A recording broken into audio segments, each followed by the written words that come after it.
Hello and welcome. This time we're going to do something slightly different on this channel. Instead of showing you yet another gameplay video, we're going to go over slightly more in detail about one of the most powerful decks in the current modern metagame, Green-White Heliod company. First, let's go over the basic premise of the deck. The deck is built around Heliod Sun Crowned, which combos with both Spike Feeder and Walking Ballista. Heliod plus Walking Ballista is a combo we know from Pioneer. If Ballista has at least 2 counters, if you granted lifelink with Heliod's activated ability, you can shoot things continuously every single time. You gain 1 life from lifelink, you put an extra counter onto your Ballista with Heliod. With Spike Feeder, you are able to gain infinite life. You remove a counter from your Spike Feeder, you gain 2, you put a counter on your Spike Feeder, repeat. On top of that, Conclave Mentor can bolster Spike Feeder during your combo turns. Having a Conclave Mentor out, a Heliod, and a Spike Feeder out will mean that on top of gaining infinite life points, you are also going to be able to distribute infinite amount of counters amongst your creatures. You do it by first activating Spike Feeder a lot of times. Every single time you gain extra life and extra counters on Spike Feeder, as every single Heliod counter gets doubled by Conclave Mentor. Later on, you can activate Spike Feeder a lot and just target different creatures with Heliod's ability. Besides that, the deck is a green-white creature collected company deck. Heliod and Spike Feeder, both costing 3 mana, really incentivize you to play a lot of free drops, which then is rewarded by collected company, so it all comes kinda nicely. You also have a free drop creature that lets you search for a Walking Ballista, which is not a collected company hit, so Ranger Captain of Eos fits there pretty well too. And the bloated curve of mostly 3 mana cards is held together by a hefty amount of mana dorks. The combination of Arbor Elf and Utopia Sprawl, because they are the best mana dorks available, especially Arbor Elf plus Utopia Sprawl letting you cast Collected Company on turn 2 if you draw them in combination. With a single Noble Hierarch in my current list that is supplementing the amount of mana dorks, as you really want to have one in your opening hand often. Now, many cite Heliod as a so-called tier 0 deck of the format. I do not really agree with that opinion myself. I think it's a deck that is very solidly in tier 1. I think it is definitely one of the better decks in the format, although I do not feel like it is overwhelmingly crushing the rest of the metagame. Now, what is so good about the Heliod deck? Obviously, it's the combo. Heliod excels in matchups where the infinite life combo is very effective. Against decks that don't really have alternative means of winning the game, just assembling Heliod and Spike Feeder is going to end it. The creatures in this deck are actually fairly underpowered, and they wouldn't really hold the candle to the rest of the format on their own. I don't think so. If it weren't for that threat of the combo, the constant pressure on your opponent to be able to respond gives a lot of value for this deck and lets it win games that it otherwise would be doing much worse in. Now, where doesn't the Heliod deck excel? Basically, whenever infinite life is not really an important factor, you are stripped out of your most powerful asset. That means that when you're playing against mill decks, when you're playing against Tron with card liberated restarting the game or Ulamog milling you, or where you're playing against control decks with Bring to Light and T-Bot, Cosmic Impostor, who can in theory steal your combo of his abilities and use your own Heliod and Walking Ballista to kill you, you're gonna be doing much worse. Assembling the Heliod plus Ballista combination is much harder, costs a lot more mana, and happens later in the game, so you're often left with your beatdown plan in such matchups. While the beatdown plan can be present, it can also be a little bit mopey. Sometimes your draw is full of Arbor Elves, Orc Champions, and like Skyclaw Apparitions, and not really much comes together, and you are not able to put a significant clock on your opponent. On that note, I think it's important to note that while I use the wording infinite, the combo that gains you life isn't actually infinite per se. As long as we're playing on Magic Online, which is what we're typically doing during the circumstances of the past year, each action requires a separate click, which means that every single time you activate Spike Feeder, you have to wait for the server response time. In my experience, at least from where I live and from where I play and with my internet connection and etc., it takes about 1 second to gain 1 life point, which means that you are actually pretty heavily limited on the amount of life points you can get on Magic Online. You can pretty easily commit 2 minutes, 3 minutes to get 100, 200 life points. It is pretty hard to gain more than that.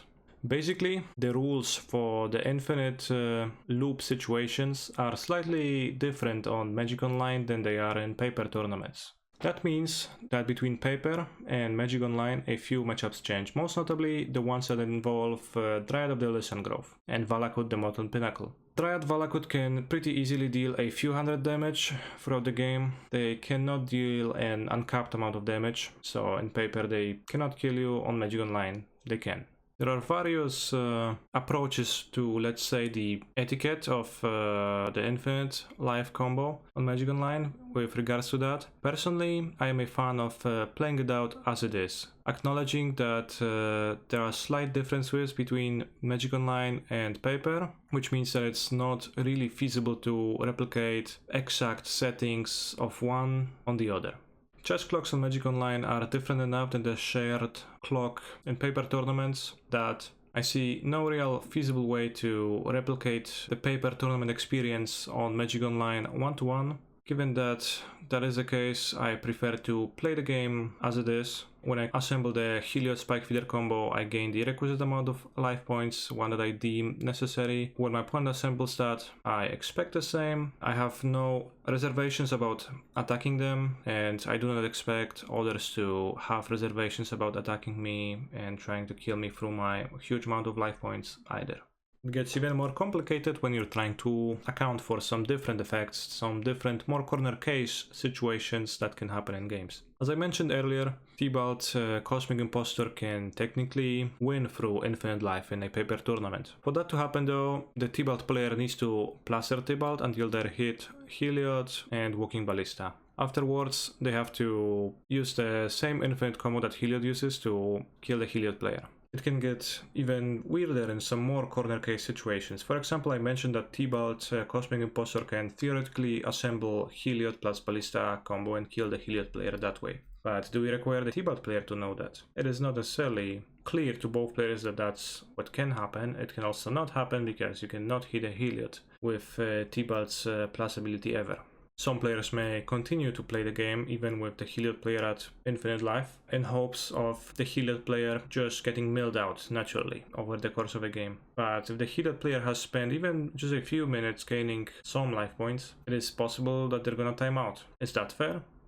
For all of those reasons, I am a fan of playing it out as it is on Magic Online and treating it as a slightly different game than Magic the Gathering Paper Edition. Now let's talk about some specific card choices in the archetype and in the deck list that I'm showing to you on my screen right now. There is actually very little flexibility in how to build the Heliod decks. They have a lot of cards that are basically set in stone. Arbor Elf and Utopia Sprawl are always there to accelerate the rest of the deck. Sometimes you see the 9th Mana Dork, sometimes you don't. You typically see some amounts of Orioc Champions and Conclave Mentors. It depends. Some people play both Champions, less Mentors. I've tried it both ways. Conclave Mentor is generally slightly more of a broad card. It works against any archetype at its fullest potential, while Orioc Champion is obviously trying to rely on getting paired against the red aggressive decks, against which it's an excellent card. Not always that great against control decks, Mirror Match, or many other archetypes. The choice of 3 drops. Currently I'm 15 forests in my mana base, and honestly that's kinda pushing it. I think it would be preferable to play 16 for optimal turn 1 Utopia Sprawl consistency. Then we have Horizon Canopy and Gavoni Township, both excellent value lands for when you are flooding a little bit. Gavoni Township working especially well with Conclave Mentor and helping you convert your medium creatures into some good beatdowns. Although Gavoni Township basically has to be treated as kind of a spell, given somewhat of the stringent mana costs amongst many of the cards in the deck. White-white, white-white, green-green, green-white, white-white. In the sideboard we get a little bit more flexibility, although still not insane amounts. Nearly all the decks that get posted play 4 copies of Path to Exile on the sideboard, understandably so. The best white removal spell, very good to sideboard in on the draw against a wide selection of archetypes. Another very popular card is Dumping Sphere. Given that Throne naturally is not the greatest matchup of this deck, Dumping Sphere lets you fight back against the Throne very effectively. And the next card is Veil of Summer, a very strong spell against another matchup that is not necessarily the greatest blue control decks. Besides those 3 mainstays, which are present in nearly all of the Heliod's sideboards, I currently have 1 Baraton Forgetender, a nice 1-drop against red aggressive decks that you can board in when you want to cut your mana dorks. It makes sure that your Ranger Captain of Eos can still grab something cheap against those decks. Avid Mind Sensor is not the card I'm super convinced about just yet, but it does help a little bit against various Bring to Light, Scapeshift, Primeval Titan decks. Mostly interested about fighting against the Bring to Light Scapeshift strategies with it. Being a company hit, a 3 mana 1 is very good. Eternal Witness has a similar upside. It is also a 3-drop you can company into, and that is also pretty nice out of a sideboard card. I'm intending to use Eternal Witness in grindy matchups. Being able to buy back your most powerful spells seems like a very valuable effect to have. Especially collected companying into Eternal Witness can be very crushing against control decks. Being able to buy back a Veil of Summer, if that is applicable, or being able to board Eternal Witness on top of your Path to Exiles in some matchups to have access to a tiny bit more removal, seems like an attractive option too. There's also obviously more flex sideboard slots that people are using. Some of the more common ones are Giant Killer, which has similar upsides to Baraton Forgetender. It is a Ranger Captain of Eos tutor target. Hexdrinker, which is another 1-drop you can search, theoretically good against control. Kozilek or any other Eldrazi, or Chaos Blessing, which is a card that you would use to hate on mill, which is otherwise a pretty hard matchup. Choke, although that card is seeing less and less play. The blue decks are not relying on islands in their mana bases as much as they did during the reign of Mystic Sanctuary. So obviously Choke, not being a company hit, being kind of expensive, not actually very good nowadays, yet still some people are playing it. Eidolon of Rhetoric, a card I've seen that also has some applications against maybe Bring to Light, maybe the red prowess decks, which are much weaker when they can only cast 1 spell per turn. Obviously there is a bunch of different cards that one could use in those last few slots, depending on the specific metagame you want to prepare for, etc, etc. Another common sideboard card that people use for the mirror is Dayside. Personally, after playing with it a little bit, I was not impressed. I was not a huge fan of the card. Mirror frequently seemed not to be about extracting your opponent's Heliods, as the person who was on the play seemed to be immensely advantaged. Playing a mana dork into a 3-drop first before your opponent did anything, sometimes going mana dork into Apparition, your opponent's mana dork to gain an insane tempo advantage. Seemed like what more frequently was deciding the games than trying to use narrow cards that you can't even cast, oftentimes like that. It obviously has its upsides and some people use it, although it's pretty narrow, both gameplay wise and strategy wise, while sideboarding. Let's go over the most important strategic advice that I have while playing this deck. First is pretty simple, but one that was not obvious to me while I just picked up the deck. You should mulligan pretty heavily for a hand with a mana dork. You have 9 of them, you are pretty likely to get one in your hand. The curve of this deck is pretty bloated, there is a bunch of 3-drops. There is only a few 2-drops, so you see that the curve is just built for that. You should probably mulligan nearly all 7-card hands, especially on the draw, that do not contain a turn 1 play. I pretty often mulligan to 5, especially in matchups where infinite life is game winning. That incentivizes you to mulligan even harder. If your opponent reveals Lurus as their companion, you can, with a pretty reasonable certainty, guess that they're playing an aggressive deck. You really want to start the game before turn 3. And you can do with a lesser amount of cards, as potentially just casting a company and getting lucky hitting both Heliod and Spike Feeder will win the game. I would keep hands without mana dorks, but with a 2-drop, pretty often post-board, especially against more controlish decks, more mid-range decks, discard spell decks, where just mulliganing to Oblivion is not going to be a good strategy. Obviously, when you board out the Arbor Elves for Path to Exiles, you're also happy to keep your paths in your opening hand instead of the Elves. The second strategic point would be to try to utilize the Splinter Twin aspect of this deck as much as you can. By which I mean, try to keep your opponent on their toes, try to keep them in a hard position where they have to keep up mana to interact with you. It is also much easier to do when you lead on mana dorks, as then you have more mana to operate with and you can potentially threaten more possible combinations for your opponent. Some ways in which you can achieve that strategy is to lead on a mana dork, then play a Heliod, naked Heliod over another option, over another free drop option that would potentially be more impactful on the board immediately. By deploying a Heliod on turn 2 this way, your opponent has to respect the possibility that at any time you can either play or company into a Spike Feeder and gain infinite life. You specifically want to lead on Heliod in those situations because Heliod is not vulnerable to creature removal. Other than that, I would say that this deck is relatively simple to play. Besides caring about your mana spendage, you also need to assess your role, but that is typically pretty clear. If you can win via getting infinite life against an aggressive deck, then you pretty obviously want to assume defensive posturing, you don't want to attack too much, you want to prioritize getting blockers onto the battlefield and preventing the ways in which your opponent can win while forcing them to keep up mana with the threat of the combo. While playing against decks that go over the top of you, you want to try to clock them as fast as possible, which means that you actually would prefer to deploy your creatures with power instead of Heliods in situations like that first. Now we'll go over some major sideboarding strategies and general rule of thumbs that you should follow, I believe, with this deck. As I said, I do not believe that Heliod is this undisputed tier 0 deck in Modern. I think it is just very strong, and I think there's plenty of matchups where the deck actually can struggle a bit. A portion of that is obviously the fact that currently in the Modern metagame, most of the decks kind of have to be vetted against Heliod. They have to pass the test of being decent here, either by having an alternative means of winning the games that do not involve reducing your life points to 0, or by just being interactive enough and fast enough or strong enough to be able to brawl with Heliod.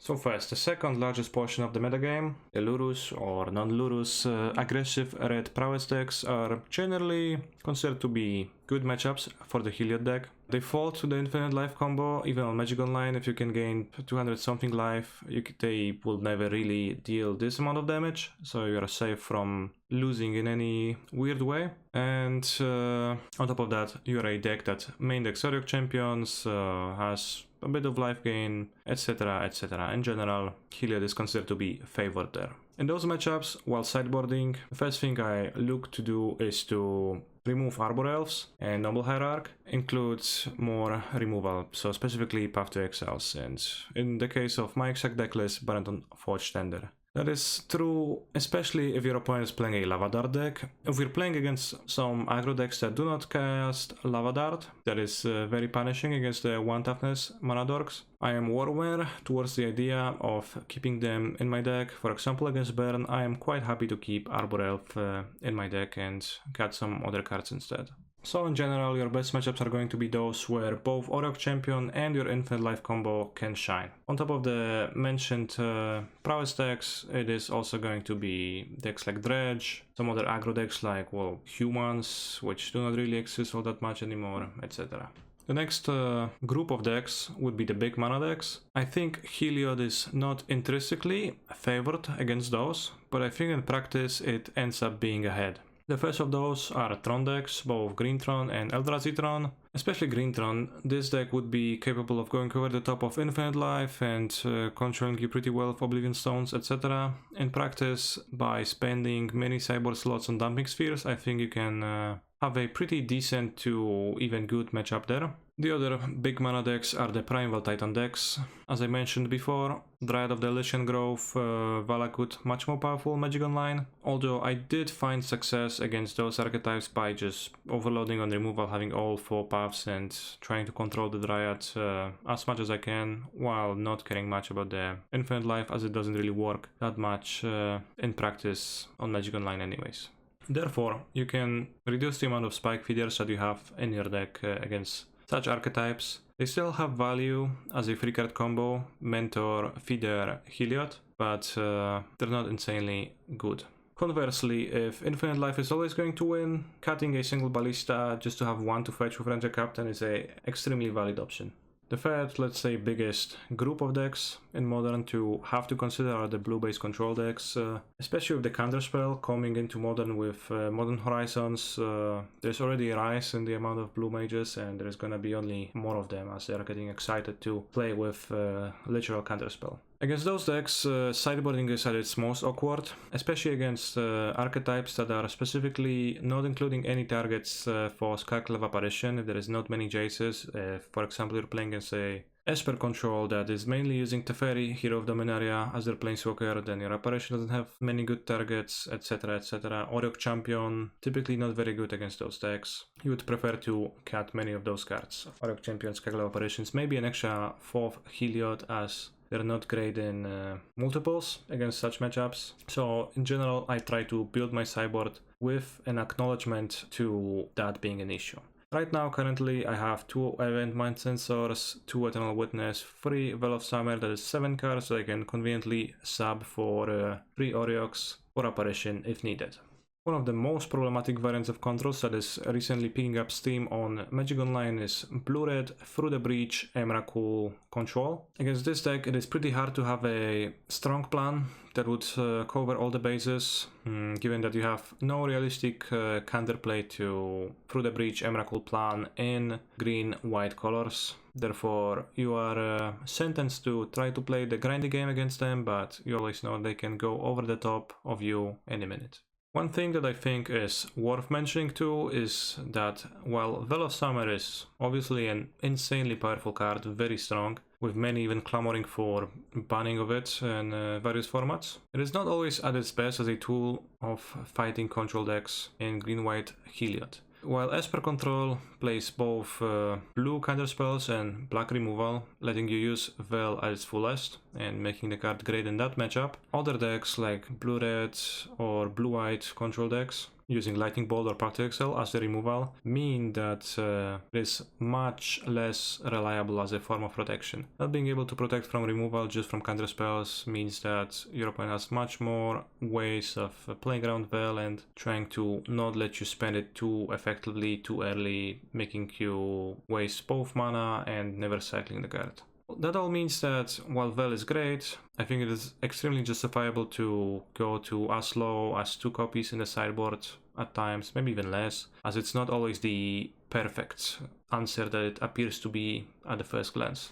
One last sideboarding tip that I have for you for this deck is to always keep your collected company hits count in mind. You're starting with 30 creatures in your deck, but if you deduct Ballistas and Arbor Elves and the Noble Hierarch for that, you actually only have 24 good hits. That means that if you cut 3 drops or 2 drops and add more spells instead of that, you are going to somewhat frequently company into Arbor Elves, and that is kinda not very cash money. For that reason, I'm trying to fill as much of my sideboard as I can with 3 drop creatures, and also keep the creature count in mind while sideboarding. Alright, that is gonna be all that I have to say about the Heliod deck today. Let me know in the comments if you found this video helpful, if you maybe would like for me to cover some aspects of the deck that I have omitted, or if you maybe would like for me to make more videos of this type in the future, covering some different decks in the Modern format.